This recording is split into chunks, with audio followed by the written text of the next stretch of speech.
सब तो पहला शुरुआत करांगे बीबीएमबी ਦੇ ਮੁੱਦੇ ਦੀ। जी हाँ, ਹੁਣ बीबीएमबी ਦੇ ਵਿੱਚੋਂ ਪੰਜਾਬ ਦੀ ਨੁਮਾਇੰਦਗੀ ਖਤਮ ਕਰਨ ਦੇ ਵਾਲੇ ਇੱਕ ਹੋਰ ਵੱਡਾ ਕਦਮ ਜੋ ਹੈ ਉਹ ਚੁੱਕ ਲਿਆ ਗਿਆ। ਇੱਕ ਹੋਰ ਵੱਡੀ ਖਬਰ ਜੋ ਸਾਹਮਣੇ ਆ ਰਹੀ ਹੈ ਕਿ बीबीएमबी ਤੇ ਹੁਣ तैनात होएगी केंद्रीय इंडस्ट्रीयल सिक्योरिटी फोर्स। ਤਾਂ बीबीएमबी ਦੇ ਵੱਲੋਂ CISF ਦੇ DIG ਨੂੰ ਇਸ ਬਾਬਤ ਚਿੱਠੀ ਵੀ ਲਿਖੀ ਗਈ ਹੈ। चिट्ठी लिख के बीबीएमबी के प्रोजेक्ट वालियां थावां ते CISF की तैनाती की मंग की गई है। भाखड़ा डैम ते 435, ब्यास डैम ते 140 और ब्यास सतलुज लिंक प्रोजेक्ट ते 243 CISF मुलाजमां की तैनाती मंगी गई है।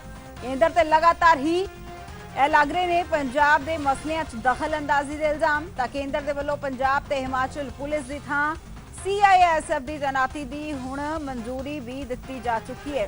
कह सकते हैं कि हुणे मामला जो है वह भगता ही जा रहा है। हालांकि पंजाब के सियासी आगुआं दे वल्लों इस फैसले की निखेधी जो है वह बीते दिन की गई सी। केंद्र के वल्लों जो फैसला लिया गया सी कि BBMB दे विचों पंजाब की नुमाइंदगी जो है वह खत्म कर दी गई सी। तां हुण इसे दे वाल एक होर वड्डा कदम जो है केंद्र के वल्लों चुकिया गया है। BBMB ते तैनात होएगी केंद्रीय इंडस्ट्रीयल सिक्योरिटी फोर्स। बीबीएमबी के वल्लों बकायदा CISF के DIG नूं इस बाबत चिट्ठी लिखी गई है। चिट्ठी लिख के BBMB के प्रोजेक्ट वालियां थावां ते CISF की तैनाती करने की मांग की गई। इत्थे दस दईए कि भाखड़ा डैम ते 435, ब्यास डैम ते 146 और ब्यास सतलुज लिंक प्रोजेक्ट ते 243 CISF मुलाजमां की तैनाती की मांग जो है वह की गई है।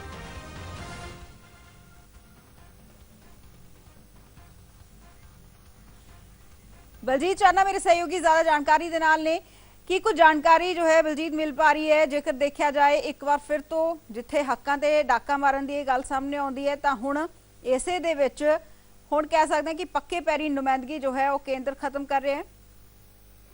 हाँ बिल्कुल, जिस तरह तुसीं कहा है कि पहली एक खबर जो आउंदी है कि पंजाब की जिहड़ी नुमाइंदगी है BBMB दे विचों खत्म की गई है। अजे उसका प्रतिक्रम जिहड़ा जिन्ने भी स्टेक होल्डर ने उन्होंने वालों आ रहा सी, लेकिन दूसरा एक बार फिर चलाते हुए हुण जिहड़े 3 प्रोजेक्ट ने खास तौर पर भाखड़ा डैम, पंडोह डैम ते पोंग डैम, इन्हां दी जिहड़ी सिक्योरिटी है वो CISF के जिहड़ी हवाले BBMB के वालों की गई है। सो जिसनूं सीधा सीधा जिहड़े स्टेक होल्डर ने या जिहड़े मुलाजम जथेबंदियां दे नुमाइंदे ने उन्हां वालों कहा जा रहा है कि पंजाब के जिहड़े पंजाब की जिहड़ी पार्टिसिपेशन है वो घट करन दी कोशिश की जा रही है। तो दूजा वड्डा कुहाड़ा असिधे तरीके दे नाल केंद्र के वलों पंजाब के उपर चलाया गया है। मुलाजम जथेबंदियां दे जिहड़े नुमाइंदे ने वो तो इत्थों तक भी कह रहे हैं कि ये तो अजे शुरुआत है, अगे अगे देखियो कि हुंदा की है। केंद्र सरकार सीधे तौर पर BBMB नूं जिहड़ा है वो प्राइवेटाइजेशन दे वल ले जा रही है। तो आने वाले समय दे विच इस तरह दी चीज़ां जिहड़ियां देखण नूं सामने आ सकदियां ने। सो एक वड्डा जिहड़ा कुहाड़ा है वो पंजाब के उपर जिहड़ा एक बार फिर तो जिहड़ा चलाया गया है। तो CISF जिहड़ी है उस दे हवाले जिहड़े 3 डैम ने खास तौर पर जिन्हां दे विच भाखड़ा डैम, पंडोह डैम ते पोंग डैम, ते इन्हां दे नाल जिन्ने भी पावर हाउसिस इन्हां दे उपर बने हुए ने, चाहे गंगूवाल पावर हाउस होवे या कोटला पावर हाउस होवे, इन्हां दी जिहड़ी जिम्मेवारी है हुण वो CISF दे हवाले होवेगी। इन्हां दी सिक्योरिटी जिहड़ी CISF वल्लों कीती जावेगी। जी बिल्कुल बलजीत, किस तरह देखा जाए क्योंकि केंद्र ते लगातार ही पंजाब के मसलियां च दखल अंदाजी के इल्जाम जो ने वो लगते हुए नजर आ रहे हैं। ये लगता है कि संघी ढांचे ते सीधा सीधा ये हमला है। बिल्कुल, संघी ढांचे की हमेशा केंद्र सरकार के वलों भाजपा के वलों गल की गई है कि राज्यों में जिहड़े वध अधिकार BJP देना चाहती है, लेकिन जिस तरीके दीयां जिहड़ियां कार्रवाइयां कीतियां जा रही ने किते ना किते असिधे तरीके दे नाल लगदा है कि कंट्रोल करने की जिहड़ी कोशिश की जा रही है सिस्टम नूं। क्योंकि BBMB की जेकर गल की जाए, जो भाखड़ा डैम बनया खास तौर पर उदों पंजाबियों ने बहुत सारिया कुर्बानियां दित्तियां, शहीद होए पंजाबी इस भाखड़ा डैम के निर्माण कार्य के मौके। तो हुण भी जेकर BBMB की गल की जाए, भाखड़ा ब्यास मैनेजमेंट बोर्ड जिहड़ा है इस भाखड़ा डैम नूं ते जिहड़े 2 होर डैम है जिन्हां दी गल की है पंडोह डैम ते पोंग डैम, इन्हां दा जिहड़ा प्रबंधन है वो BBMB के हत्थ दे विच है। तो यही जिहड़ियां स्टेटां ने, चाहे वो हिमाचल की स्टेट होवे चाहे पंजाब स्टेट होवे, इन्हां दे वल्लों ही जिहड़ा BBMB के रख रखाव के उपर जिन्ना खर्चा आउंदा है वो खर्चा जिहड़ा दिता जांदा है। सो किते ना किते खर्चा जिहड़ा होएगा पार्टनर स्टेट्स का होएगा, लेकिन दखल अंदाजी या एकाधिकार की जेकर गल की जाए तो। जी बहुत बहुत शुक्रिया बलजीत तमाम जानकारी लिए। सो बिल्कुल कह सकते हैं कि हुण BBMB ते तैनात होगी केंद्रीय इंडस्ट्रीयल सिक्योरिटी फोर्स। तो उत्थे ही श्रोमणी अकाली दल के सीनियर आगू चरणजीत सिंह बराड़ भी सारे जुड़ चुके हैं। बराड़ साहब स्वागत है PTC न्यूज़ से। और सवाल यही ਕਿ ਜੋ ਕੇਂਦਰ ਦੇ ਵੱਲੋਂ ਹੁਣ ਇੱਕ ਹੋਰ ਕਦਮ ਜੋ ਹੈ CISF ਦੀ ਤੈਨਾਤੀ ਦੀ ਗੱਲ ਸਾਹਮਣੇ ਆ ਰਹੀ ਹੈ, ਕਿਸ ਤਰ੍ਹਾਂ ਤੁਸੀਂ ਦੇਖਦੇ ਹੋ?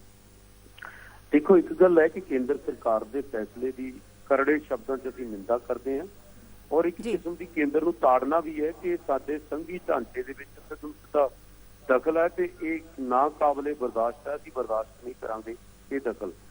ਪਹਿਲਾਂ ਸਾਡੀ ਸਥਾਈ ਮੈਂਬਰਸ਼ਿਪ ਖਤਮ ਕੀਤੀ ਤੇ ਹੁਣ ਜਿਹੜਾ ਹੈਗਾ ਸੁਰੱਖਿਆ ਵੀ ਜਿਹੜੀ ਹੈਗੀ ਉਹ ਕੇਂਦਰੀ ਫੋਰਸਾਂ ਨੂੰ ਦਿੱਤੀ ਗਈ ਹੈ। ਇਹ ਸਮੇਂ-ਸਮੇਂ ਦੀਆਂ ਸਰਕਾਰਾਂ ਨੇ ਹਮੇਸ਼ਾ ਦਖਲ ਦਿੱਤਾ। 1976 ਦੇ ਵਿੱਚ ਪਹਿਲਾਂ ਚੇਅਰਮੈਨ ਵੀ ਸਾਡਾ ਜਿਹੜਾ ਸੀਗਾ ਉਹ ਲੋਕਲ ਸਟੇਟਾਂ 'ਚੋਂ ਲੱਗਦਾ ਸੀ। ਉਸ ਵੇਲੇ ਇਹ ਚੇਅਰਮੈਨ ਬਾਹਰੋਂ ਲਾਉਣਾ ਸ਼ੁਰੂ ਕੀਤਾ। ਹੁਣ ਸਾਡੇ ਮੈਂਬਰ ਵੀ ਖਤਮ ਕਰਤੇ ਆ। ਇੱਥੇ ਹੀ ਬਸ ਨਹੀਂ, ਪਹਿਲਾਂ ਵੀ ਜੇ ਫੈਸਲਿਆਂ ਵੱਲ ਘੋਖ ਕਰੀਏ ਤਾਂ ਪਿੱਛੇ ਜੇ BSF ਦਾ ਘੇਰਾ ਵਧਾਇਆ, ਚੰਡੀਗੜ੍ਹ 'ਚ ਅਫਸਰਾਂ ਦੀ ਤੈਨਾਤੀ, ਸਟੇਟਾਂ ਨੂੰ ਛੱਡ ਕੇ ਯੂਟੀ ਕਾਡਰ ਆਪਣਾ ਤਿਆਰ ਕੀਤਾ, ਪੰਜਾਬੀ ਬੋਲੀ ਨੂੰ ਚੰਡੀਗੜ੍ਹ 'ਚ ਨਕਾਰਿਆ, ਖੇਤੀਬਾੜੀ ਦੇ ਬਿੱਲਾਂ ਦੀ ਬਿੱਲਾਂ ਜਿਹੜੇ ਲਾਗੂ ਕੀਤੇ ਸੀ ਉਹ ਵੀ ਸੰਘੀ ਢਾਂਚੇ ਨੂੰ ਸਿੱਧਾ ਦਖਲ ਸੀਗਾ। ਬਿਜਲੀ ਬਿੱਲ ਜਿਹੜਾ ਲਿਆਉਣਾ ਚਾਹੁੰਦੇ ਸੀ ਉਹ ਵੀ ਸੰਘੀ ਢਾਂਚੇ ਤੇ ਹੀ ਹੈ। ਇਸ ਤਰ੍ਹਾਂ ਕਰਕੇ ਬਹੁਤ ਸਾਰੇ ਧੱਕੇਸ਼ਾਹੀ ਕੇਂਦਰ ਦੀ ਸਰਕਾਰ ਜਿਹੜੀ ਹੈ ਉਹ ਸਟੇਟ ਨਾਲ ਕਰਨ ਦੇ ਲਈ ਉਤਰੀ ਹੋਈ ਹੈ।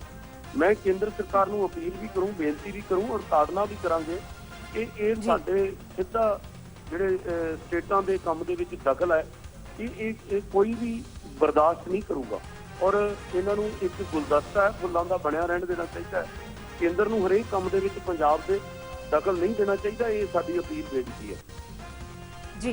ਬਹੁਤ ਬਹੁਤ ਸ਼ੁਕਰੀਆ ਚਰਨਜੀਤ ਸਿੰਘ ਬਰਾੜ ਜੀ।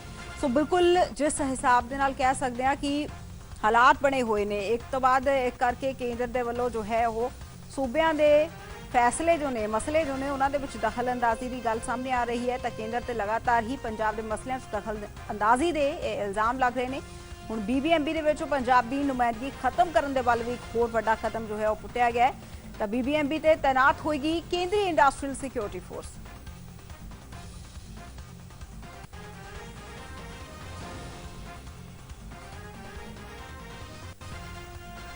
ਵੱਖ-ਵੱਖ ਸਿਆਸੀ ਪ੍ਰਤੀਕਰਮ ਜੋ ਨੇ ਇਸ ਨੂੰ ਲੈ ਕੇ ਉਹ ਵੀ ਸਾਹਮਣੇ ਆ ਰਹੇ ਨੇ ਤਾਂ ਭਾਖੜਾ ਡੈਮ ਤੇ 435, ਬਿਆਸ ਡੈਮ ਤੇ 146 ਮੁਲਾਜ਼ਮਾਂ ਦੀ ਤੈਨਾਤੀ ਜੋ ਹੈ ਉਹ ਮੰਗੀ ਗਈ ਹੈ। ਕੇਂਦਰ ਤੇ ਲਗਾਤਾਰ ਹੀ ਪੰਜਾਬ ਦੇ ਮਸਲਿਆਂ 'ਚ ਦਖਲਅੰਦਾਜ਼ੀ ਦੇ ਇਲਜ਼ਾਮ ਲੱਗ ਰਹੇ ਨੇ।